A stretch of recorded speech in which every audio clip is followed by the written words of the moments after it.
The time of discovery. You see, when I found the body, I heard the time. There was a voice saying the time. It was probably coming from the television. We just established there was a blackout. I think we'll find our contradiction. Oh, but there was 3 hours off, wasn't it?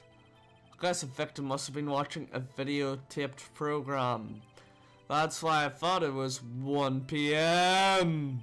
Terribly sorry about the misunderstanding. I see. You heard a voice saying the time of the taped program? Mr. Wright, you may cross-examine the witness. Right. You know what to do. I've got this one. Come on, this is just... Oh, that's just... This is just a pathetic one. Watch this. Blackout from noon to 4. Exactly when the murder took place. Hold it right there. The prosecution said there was a blackout at the time of discovery. And this record proves it. You couldn't have heard the television or a video. I will. The defense has a point. I have so many voices to do at the moment. Do you have an explanation for this, Mr. Sott? No, I find it quite puzzling myself, actually. Quite. Oh, sorry, but I actually just smacked my knee off the desk. Wait, I remember now. Mr. Sott, the court would prefer to hear accurate testimony from the very beginning. These constant corrections are harming your credibility. And you seem rather distraught. My apologies, Your Honor. It must have been quite a shock. Must have been the shock finding of a body. Very well, Mr. Sott. Let's hear your testimony. One more, please. Once more. Hearing the time. Actually, I didn't hear the time. I saw it. There was a table clock in the apartment. Wasn't there? Yeah, the murder weapon. The killer used it to hit the victim. Is this guy just absolutely stupid this time? The thinker. It's just... It says statue. It's a statue. That must have been what I saw. Come on. Saw a clock. You are the judge. You should know all the evidence. It's obvious he's a liar. It's a statue. By the way, things are not this obvious during the real game. Whenever you get the trials and tribulations, you're literally pulling at straws. And also you can hear the music's really intense because we're just down to the thing. The murder weapon. You idiot. Wait just a moment. The murder weapon wasn't a clock, it was a statue. Now how is this supposed to be a clock? And now we've got it. We've got the cornered theme, which is also the theme in my end slate, only mine's a rock version obviously. But this is just one of the most iconic themes.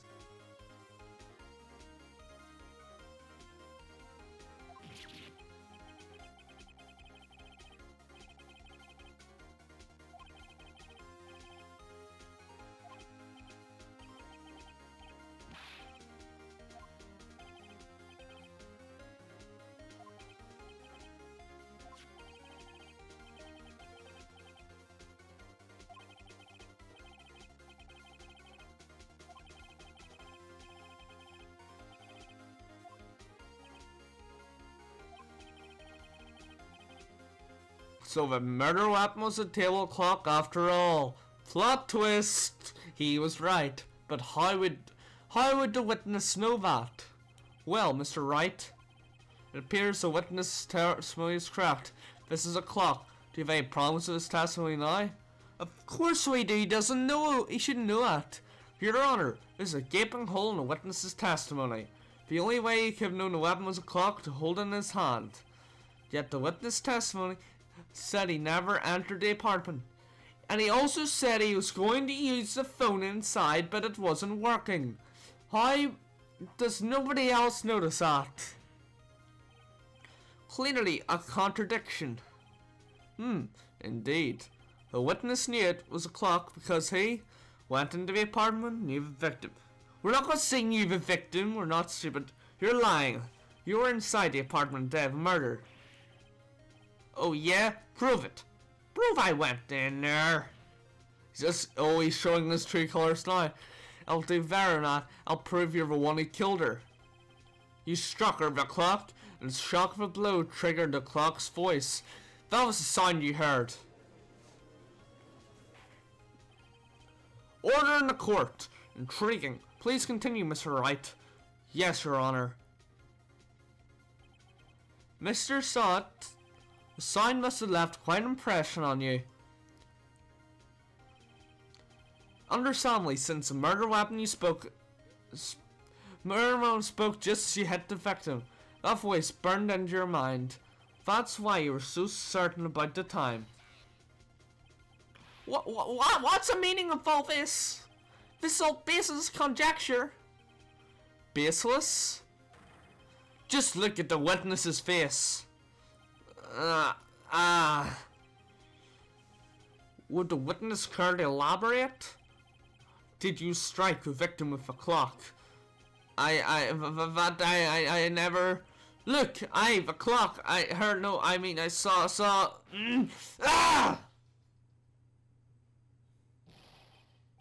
up! I hit you. It was him. Tell it was him. He killed her, and he should burn. Give him death.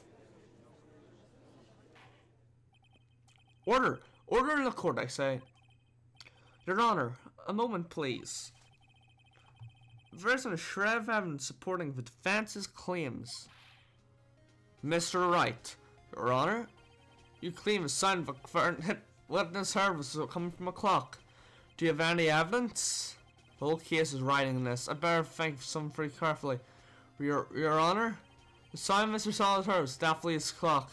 In fact, it's so clear if you simply try sounding the clock, because if you remember, the clock is wrong, and if it's about 4 hours behind, as it should be, we've got it right. Let's sound the clock here in this court. Your Honor, may I have the clock? I ask the court to listen very carefully. I think it is 8:25. That certainly is a strange way to announce the time. Well, he is the thinker after all. So, we heard the clock. What are your conclusions, Mr. Wright? Mr. Payne, can you tell me what time it is now?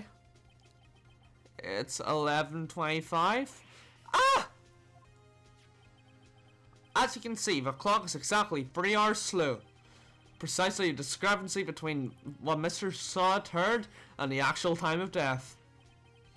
So, Mr. Sott, try and talk your way out of this one. Ha! You forgot one thing! Uh-oh. What's he talking about now?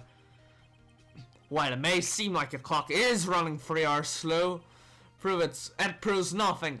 How do you know it was running 3 hours slow on the day of a murder? Oh, he's got a point. If you can prove that, you don't have a case. He's right. How am I going to prove that? Damn it! I'm so close.